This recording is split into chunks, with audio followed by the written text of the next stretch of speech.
Bonjour à toutes et à tous et bienvenue sur la chaîne YouTube Electrotest. Aujourd'hui pour vous, je vais vous présenter le Samsung Chat 335, un appareil de Samsung et oui je vous confirme, vous auriez plutôt dit un BlackBerry en commençant de regarder la vidéo, mais non, c'est bien un Samsung.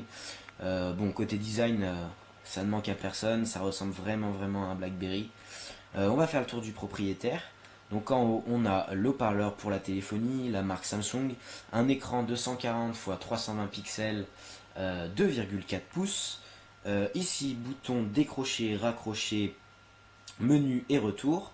Ici, une petite molette, vous savez, comme les BlackBerry où on glisse le doigt pour faire passer les icônes et tout ça, c'est assez précis. Ici, on a un clavier AZERTY complet. Ensuite, sur le haut de l'appareil, on a une prise jack 3.5 ainsi qu'un loquet pour l'USB 2. Voilà. À l'arrière, on a déjà, je vous ferai remarquer, on a un arrière rayé. On ne voit peut-être pas à la caméra, si là je pense vous le voyez un peu. Et surtout quand vous écoutez, enfin, je trouve ça, c'est une bonne sensation dans la main, ça tient bien, ça accroche bien, je trouve ça sympa. Ici on a un appareil photo 2 mégapixels, assez classique, sans flash ni autofocus.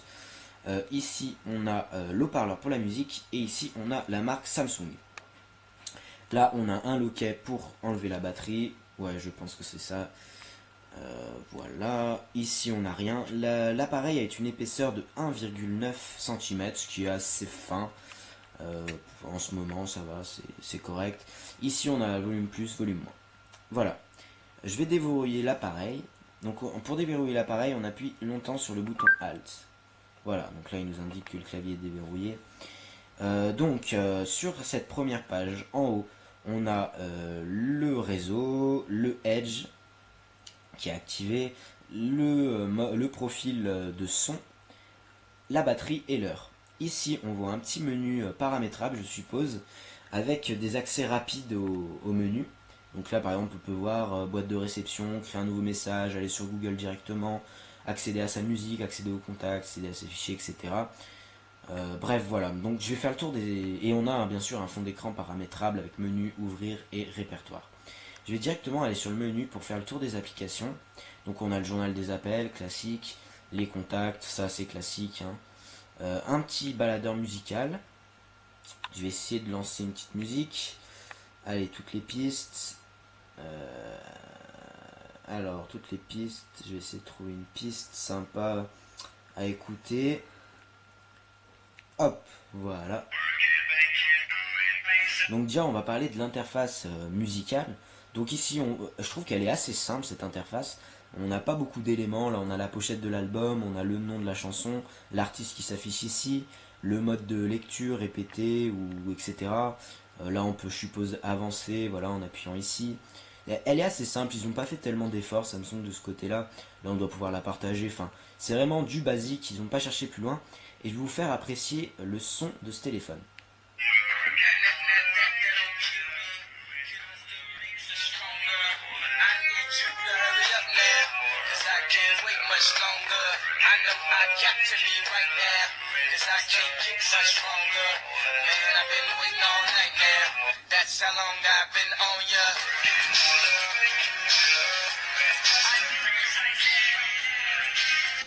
Voilà, donc bon, on peut pas voir que c'est d'excellentes performances, hein, vous le mettrez pas en sono en soirée, ça c'est sûr, mais bon, ça reste correct. En plus, on a un jack 3.5, on peut connecter des bons écouteurs. Le parleur, je dirais que c'est pas le plus grave, même si bon, il manque, c'est clair, un peu de netteté, un petit peu de puissance. Bref, passons à Internet, que je vais même pas vous le montrer parce que on est sur une connexion Edge. Donc l'appareil est équipé d'un Wi-Fi, mais je l'ai pas connecté. Et je vous avouerai que le navigateur, enfin, prenez pas ce téléphone pour naviguer sur Internet, c'est vraiment pas top.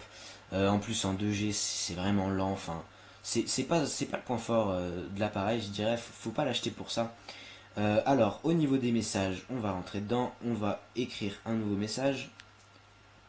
Voilà, on va taper un nouveau message. Alors sur l'interface message, donc on a envoyé un contact, on a tapé un texte et on peut ajouter n'importe quel élément, une image, une vidéo, une musique, des émoticônes et des modèles de SMS qu'on a déjà créés. Donc je vais m'attarder sur ce clavier AZERTY. Donc on voit qu'il n'est pas courbé, il est parfaitement plat. Donc c'est un clavier complet AZERTY avec des touches qui sont Ouais, plutôt petite. Après, c'est une question d'habitude. Moi, c'est vrai que j'ai pas l'habitude d'utiliser ce genre de téléphone. Du coup, je peux pas trop juger ça. Mais ça m'a l'air assez précis. Là, je tape assez rapidement. Franchement, je peux pas vous dire grand chose sur ce genre de clavier, mais il a l'air plutôt bien. Voilà, petite touche d'espace ici qui est bien marquée. Non, vraiment, je pense pas de problème à ce niveau-là. De toute façon, ce genre de téléphones sont faits pour taper rapidement, créer des mails et tout ça. Vraiment, faut pas l'acheter pour autre chose parce il a quand même pas. Enfin, c'est pas un vrai smartphone, c'est un petit téléphone sympa qui tient pas de place dans la poche. Voilà. Ensuite, les fichiers, donc on peut parcourir les fichiers, les images, nos photos prises par exemple, vos vidéos prises, les sons, tout ce qu'il y a de musique, enfin voilà, ça c'est classique, un navigateur de fichiers, un petit calendrier avec, donc il y a des alarmes, calendrier, on peut créer un mémo, mettre des tâches, aller voir l'horloge mondiale, une petite calculatrice, voilà, bon, ça c'est vraiment classique, hein, là, on est sur vraiment du produit de base. Après on a l'appareil photo donc qu'on va tester tout de suite.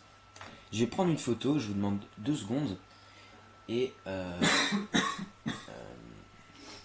et après je vais vous la montrer.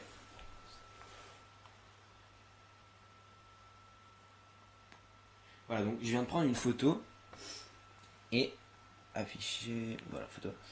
Hop, donc bon, l'appareil photo, il est vraiment pas top sur cet appareil. C'est du 2 mégapixels sans flash ni autofocus. Alors vraiment, c'est vraiment pas top du tout. Ensuite, je pense qu'on peut basculer en caméscope. Voilà, si j'y arrive, hop.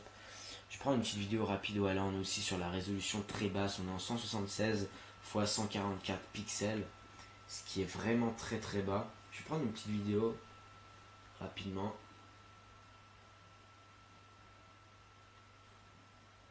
Hop, voilà. Là on est aussi sur du grand classique, même très très... Enfin, c'est un petit peu bas en résolution d'ailleurs. Hop, je vais vite retourner dans mes fichiers vidéo. Je pense que ça doit être là-dedans.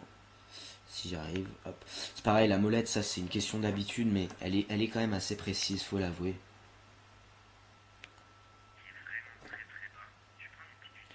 Bon, pour filmer quelques petites vidéos en soirée, ça passe largement, mais bon, vous ferez pas vos reportages de vacances avec ça, on va dire. Voilà, donc là on est aussi sur du grand classique. Il n'y a pas beaucoup d'efforts faits de la part de Samsung. Donc là on a les réseaux communautaires, on va pas y aller parce que c'est tout ce qui touche internet et je vous ai dit que ça marchait plutôt mal. Là on a toutes les applications installées, donc classique, hein, quelques petits jeux de téléphone sympas. On a aussi des mémos vocaux, une radio FM. Ouais, mais là c'est vraiment classique en fait. Après on a une app, je sais pas trop ce que c'est, je pense que c'est Samsung Apps. Pour ce genre de téléphone, ça doit pas être comme les smartphones de Samsung, mais c'est des petites applis, je pense, à utiliser, vraiment des petites applis à utiliser. Je sais pas ce que ça donne, mais voilà.